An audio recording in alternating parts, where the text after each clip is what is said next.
gosh, it's been ages, or it seems like ages since I've done a video, and I'm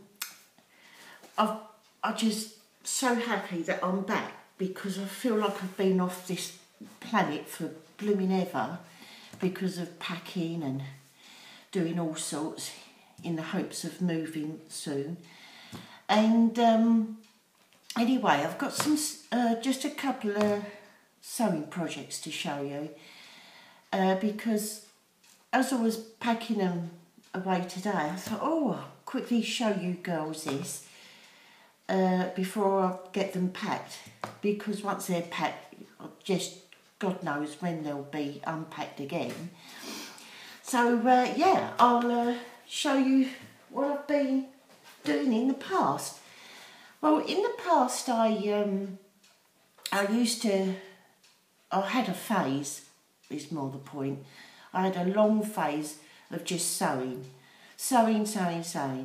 And because every girl likes bags, don't they? So bags is what I was making predominantly, although I did make other things as well, like suits and dresses and things.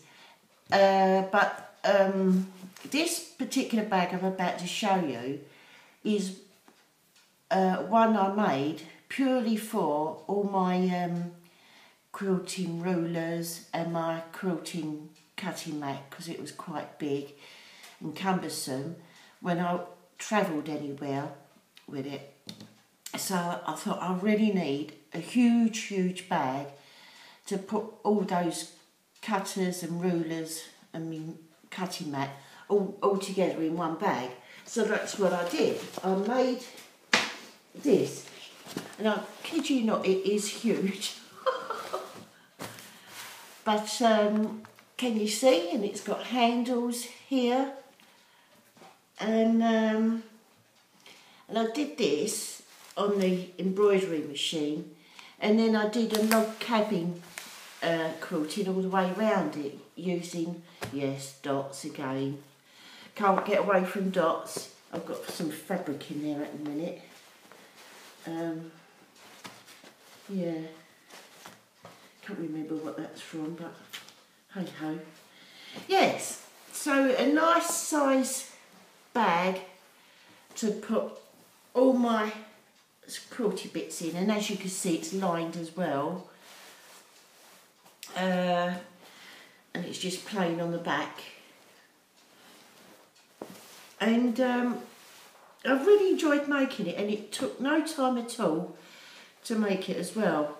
But I'm really pleased with the results. I was going to do FME all over it, you know, free motion stitching over it to stiffen it up a bit. But I like the fact that it's soft and can be folded away. Yeah, so there we go.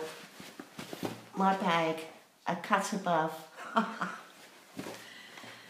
Then the next bag was made from a pair of jeans, and I had all these tester pieces of patches of embroidered patterns I made, and I didn't know what to do with them. So I had an old pair of jeans that don't fit anymore. These aren't as big actually as it appears on camera. It's just that, you know, yes, it was in the days when I was a lot slimmer. Anyway, yeah, so I had all these patches, and so I thought I'd use 2 or 3 of them on here, and because this is like a beaded hairy trim as well. Did you see? And then I beaded all along here with different beads. Can you see?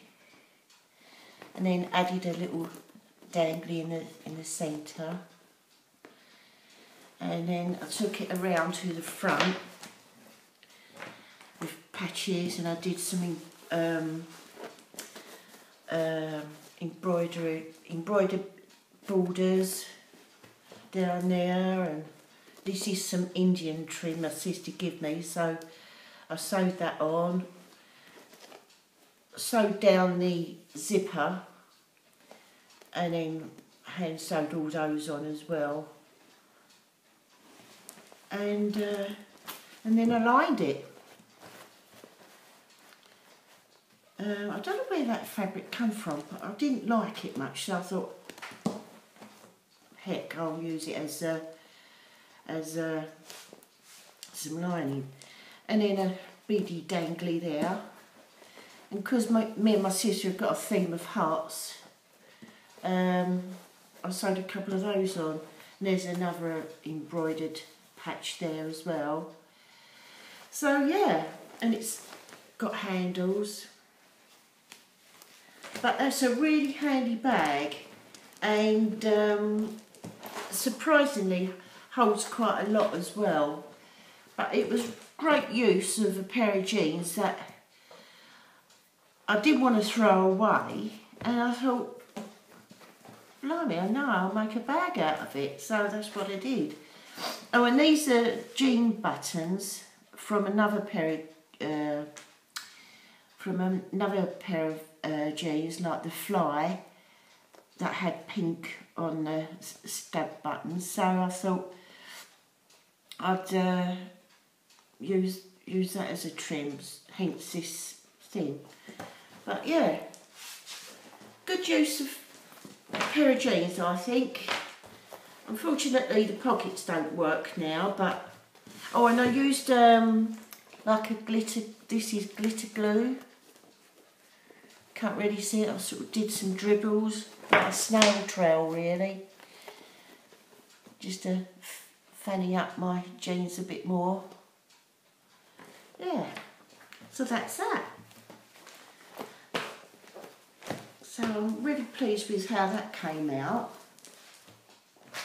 Then I made a little bag, just using 2 strips of fabric, about that wide, just two lengths of it, and it was cut in a certain way where you patched it together, and I made this little bag. Hang on a sec. I was going to cover my knots because it was only like a quick show how to do project when I went somewhere, and so I just quickly knotted them and then frayed it up. But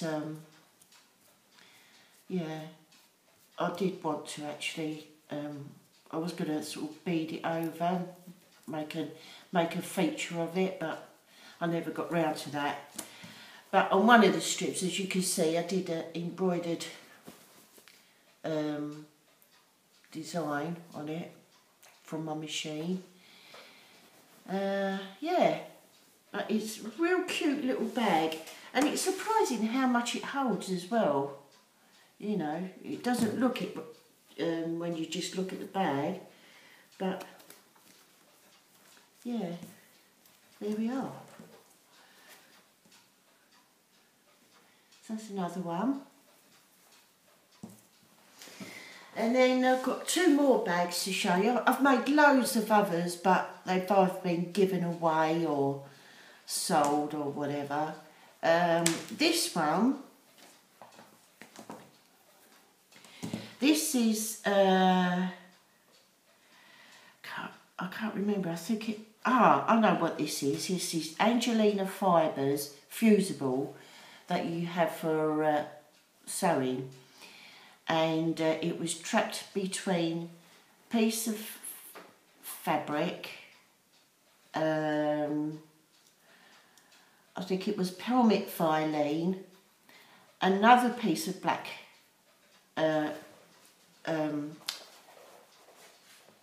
fabric, then a whole smattering of Angelina Fibres, fusible as I said, and then some tulle, and then I trapped them all by doing some free motion embroidery all over it. And then I already had this stitched. It was a sample piece again, of what is it? Yeah, fairy. And then it was sort of made into this bag, unusual shaped bag. Certainly different, don't you think? And it's like that on the back as well. Yeah, so there's that one. And then this one, that was my second go at making a bag using this technique. Because the first one was this one. With this lovely beaded, it's all got knotted up. Hang on.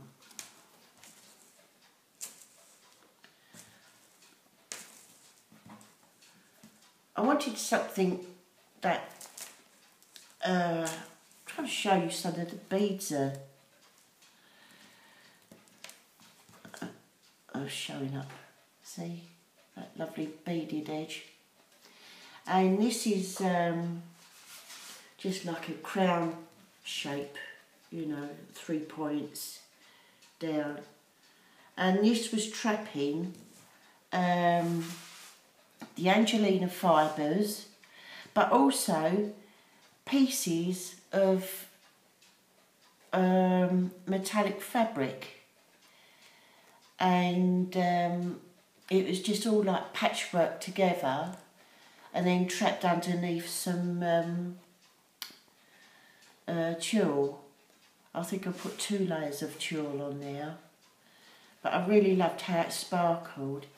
And then on the front I just had another design to use up, so I added it on here. And as you can see, I've edged it with little tiny seed beads down either side, which really gave it a lovely finish. So I like that. This is my favourite one actually out of these little bags I've made. But yeah, I really had a lot of fun with that one. And that was my first attempt at this kind of bag. And I did give one away actually that was very similar to this. So unfortunately I can't show you, and I haven't got a picture of it either to show you. Yeah, so there's those. And then long before that I did some printing on fabric using my photocopier. And so I've got these tons of pictures on a disc that came with the book, and I downloaded one of them onto the desktop and then printed it on the fabric, and it was to make a little half-pin doll, as they call them. But I haven't added her skirt yet. I haven't decided what to use, and so I think she's quite darling. If you want, I'll show you how to add the fabric so you can print it on the printer if you want. If you want any tips like that, just let me know, and maybe I can help you. Maybe I can't, but it's always worth asking me first, because you know I might be able to help you and like have the answer. But isn't she lovely? I think she's really quite sweet. I've got some others similar to her. I was going to do a whole set of them and then give them away, but I never got that far. I got as far as this one. But I really ought to do another so she's not so lonely.